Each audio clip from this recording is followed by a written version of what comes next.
Welcome খাঁটি বাঙালি পরিবারে সবাইকে অনেক অনেক ওয়েলকাম। তো তোমরা দেখো, আমি কিন্তু আগের দিনের ভিডিওতে দেখিয়েছিলাম যে আমরা হচ্ছে তখন মায়াপুরের যে রাধা গোবিন্দর যে মন্দিরটা, সেখানে কিন্তু সন্ধ্যা আরতি দেখার জন্য আমরা সেখানে গিয়েছিলাম। সেখানে কোনো ক্যামেরার কোনো অ্যালাউ নেই, তো সেখানে এই জন্য নিয়ে যেতে পারিনি।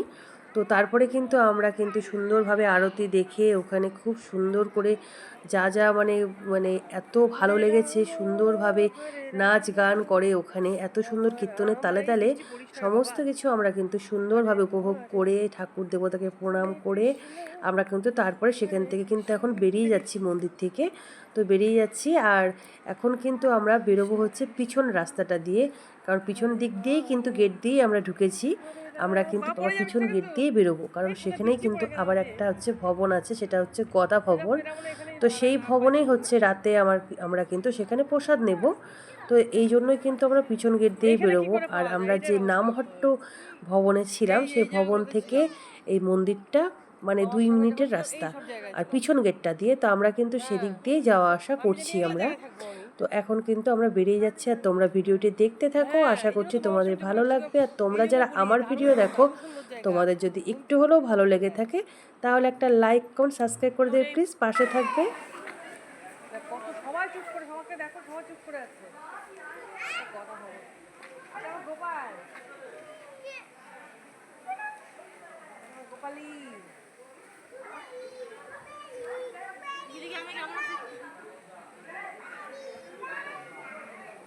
মায়াপুরের ড্রেস একদম পাল্টে দেখো কি সুন্দর ভালো লাগলো, দেখছো? তো আমরা কিন্তু ওই যে এটা হচ্ছে গদা ভবন, এখানে কিন্তু চলে আসছি প্রসাদ নেবার জন্য।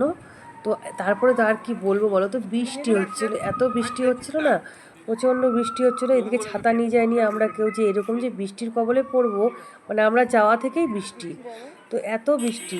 তো যাই হোক, তারপরে কিন্তু আমরা দেখো এবার কিন্তু আমরা চলে আসছি রুমে, প্রসাদ টোসাদ খাওয়া হয়ে গেছে। এবার আমার ভাইটা দেখো স্নান করে আসলো, এত গরম, এদিকে কিন্তু বৃষ্টি হচ্ছে। এবার ভাই বলছে তুমি কিন্তু মানে সোনা দিদি তুমি কিন্তু ক্যামেরা কিন্তু করো না, আমি কিন্তু স্নান করে আসলাম, তুমি এটা কেটে দাও। তো এই বলছিল, তাই আমি বললাম যে আমি দেখে তো বুঝতে পারছি যে তুই স্নান করে আসছিস, যে কারণ তোর গায়ে তো টায়ালটা দেওয়াই ছিল। তো তারপরেই দেখো এই রুমটাতে কিন্তু আমরা ছিলাম, খুব সুন্দর রুমটা, তোমরা দেখে বুঝতে পারছো কতটা, বলতে পারছি না। তো আমার ভাই কিন্তু দেখো ফ্রেশ হচ্ছে, ফ্রেশ বলতে কি তখন রাত কিন্তু 12টা বাজে, ওর শরীর এত গরম, ও যখন তখন স্নান করে নেয়। এই ভাই কিন্তু আমার খেলোয়াড় ভাই, ক্রিকেট খেলে। ও এখন বাইরেও ক্রিকেট খেলতে হচ্ছে মানে যায়, আর একবারেই চলে যাবে পার্মানেন্ট আর 1 মাসের মধ্যেই। তো এই সেই আমার ভাই, খুব ভালো আমার ভাই। আর তোমার দাদা ভাইকে দেখতেই পাচ্ছ, সবাই এখন মানে সব ঘুম টুম থেকে উঠে, এটা কিন্তু পরের দিনের সকালের ভিডিও। মানে রুমের ব্যালকনির থেকে দেখো মায়াপুরের মন্দিরটি দেখা যাচ্ছে, এত সুন্দর, খুব ভালো লাগছে দেখতে। তো ঘুম থেকে উঠে এরকম যদি একটা সুন্দর দৃশ্য দেখা যায়, কার না ভালো লাগে বলো? সারাটা দিন মনে হয় ভালোভাবেই কাটবে, এত সুন্দরভাবে মন্দিরটাও দেখে। এটা কিন্তু নতুন মন্দিরটা।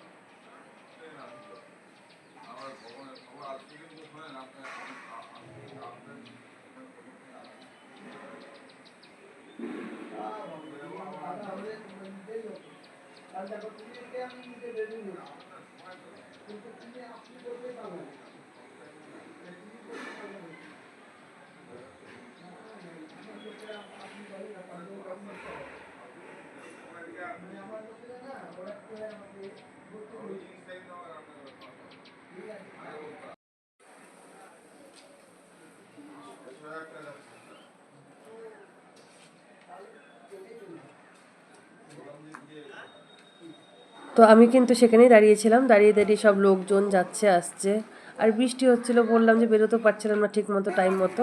তো যাই হোক, একটু বৃষ্টিটা একটু কমলো যখন, তারপরে দেখো আমি কিন্তু রেডি হয়ে গেছি। আমি কিন্তু আবার সেই গোপীর ড্রেস পরেছি, কারণ রাধা মানে মায়াপুরে যাওয়ার পর থেকে কিন্তু আমি গোপীর ড্রেসই পরেছি। যেই দুদিন ছিলাম আমি গোপীর ড্রেস পরেই ওখানে কাটিয়েছি। আমার খুব ইচ্ছে ছিল যে গোপীর ড্রেসটাই পরবো আমি।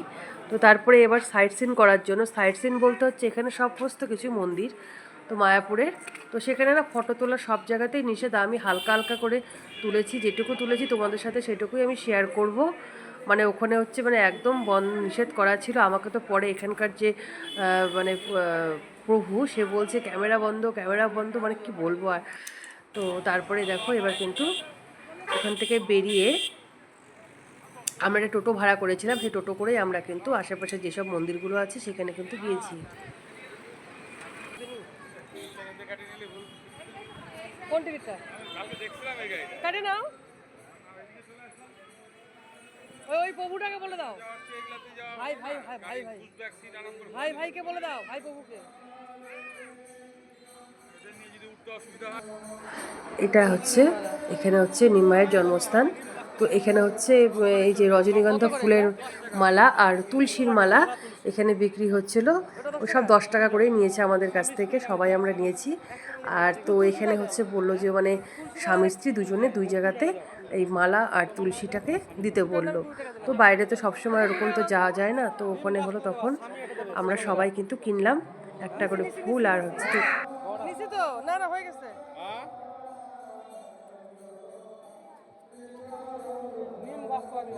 নিম গাছতলা কোনটা? দুটো, এটা তুমি দেবা, তোমার তো হবে। দেখেন তো আছে নাকি, আগে দেখেন তো। 20 টাকা দাও। 20 টাকা আপনি আমাকে একটু দেখুন। নিম গাছটা আগে ডান দিকে।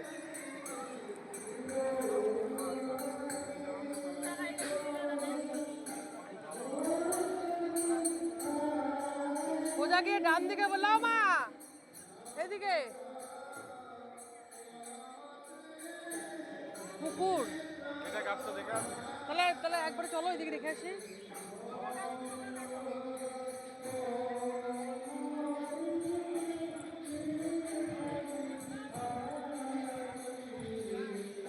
এই পুকুরে কে চান করতো আমাদের ভগবান?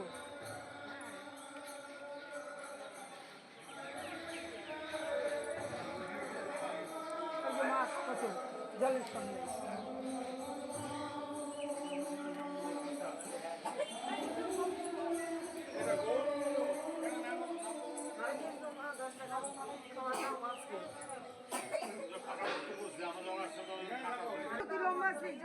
দেবো 10 টাকা খাবার মাছ খেয়ে দিতে বলতেছে, মুড়ি। হ্যাঁ দে 10 টাকা দিয়ে মাঝে মুড়ি, ওই যে মুড়ি দিতে দিতে 10 টাকা দাও দেখি। গঙ্গা গঙ্গা গঙ্গা ওই যে নিচে এই যাও সোনা, কোথায় গেল? নিচে নিচে যাব নামবো, ওই যে মাছ, ওই যে হরে কৃষ্ণ বলে ছিল। হরে কৃষ্ণ কৃষ্ণ না লাডু নে একটু ধরতো দাও, যা মাছ কে খাবার দাও। নামো নামো নামো। বলো হরে কৃষ্ণ হরে কৃষ্ণ। ওই যে মাছ কে খেতে দাও, ওই যে মাছ দাও, দেখো দেখো দেখো। এখন একটু একটু ধরতে পারবে, আমি একটু দিই দাও। এই ক্যামেরাটা দাও প্লিজটা, তোদের সব তোলা হয়েছে, এরা আমাকে দাও। দিছি আমি, এই যে মাছ কে সেবা দে, সব একটু দিই। দেখ চলে আসছে, হরে কৃষ্ণ দাও, এই দেখ চলে আসছে, এই দেখ এই দেখ এই দেখ ওই যে মাছ এখানে দেব তো, এখানে সামনে যাও তো দিদি, ওই এই এই খাচ্ছে, হরে কৃষ্ণ হরে কৃষ্ণ। এই মা কি সুন্দর, চল চল চল।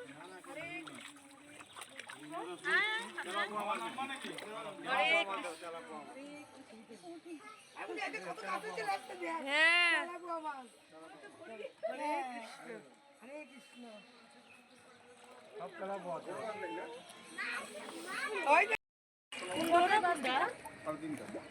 আর মুড়ি আছে সামনে, একদম সামনে, হরে কৃষ্ণ সামনে দাও, হরে কৃষ্ণ হরে কৃষ্ণ দাও, সামনে দাও, হরে কৃষ্ণ একদম সামনে দাও, সামনে সামনে সামনে।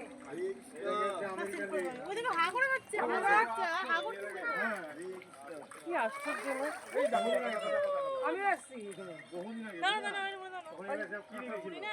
কি দারুণ কি দারুণ। এই এটি দাদা যে কত দেখো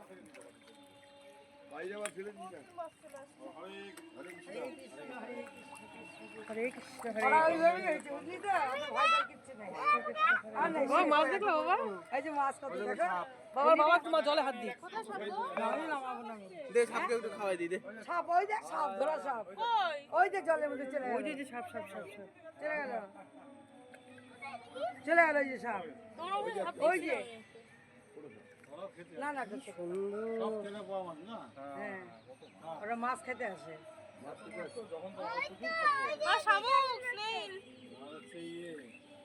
একটা দে একটা মুড়ি নাই।